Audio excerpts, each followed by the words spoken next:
Excuse me, guys. Do any of you guys have an internship for next summer? Where are you working? Where are you working? Microsoft? Microsoft? Yeah. As what? I'm gonna be sweet intern. Sweet intern.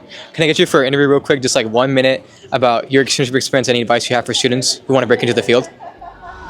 Sure. So when trying to break into software engineering, what do you think is the one thing that students underestimate about the entire process as a whole? Is the value of really practicing your behavioral answers and coming up with stories to tell during the interview. So like coming up with stories about like, tell me about a time you solved a conflict or had a challenge. When trying to break into software engineering, a lot of students say to do leak code. But what do you think in your experience though, is the one thing that students need to start doing more of if they want to break into Sweet? You don't necessarily need to leak code grind, like spend 6 hours on leak code or anything, but you really need to hone in on your ability to explain your thought process. And if you get the right answer, but you can't explain it how you got there, it's really not going to do very much for you. Honestly, like practice recording yourself, explaining your thought process, like what are the key parts of information that you took out of this problem and what's your first initial approach, brute force it, then work on optimizations and testing and things like that. And how many leak code problems have you done yourself? Actually, not that many, maybe 5. So what do you think was the key though to ace your interviews while only doing a small amount of leak code? Just communicate well with your interviewer. Your interviewer wants to see you succeed, and oftentimes it's supposed to be a collaborative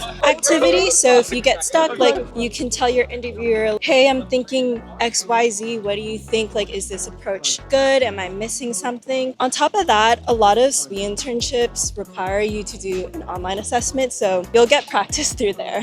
There's a big controversy though that you need to have like a referral. What was your thoughts on getting a referral? And or did you think it was important for you to get one to land Microsoft? No, I cold applied, so I don't think referrals are necessary. That being said, if you can get one, might as well. So a lot of people who told me that they cold applied also told me I have a really great resume. So what are your tips to create and craft a great resume for SWE? I think a really good thing to include in your resume is your involvement beyond your personal projects. For example, if you're involved in club leadership or if you have research. What's your tips on trying to be more confident during interviews and when talking to professionals in computer science as a whole? Pep talk yourself before the interview in front of your mirror. Be like, you got this.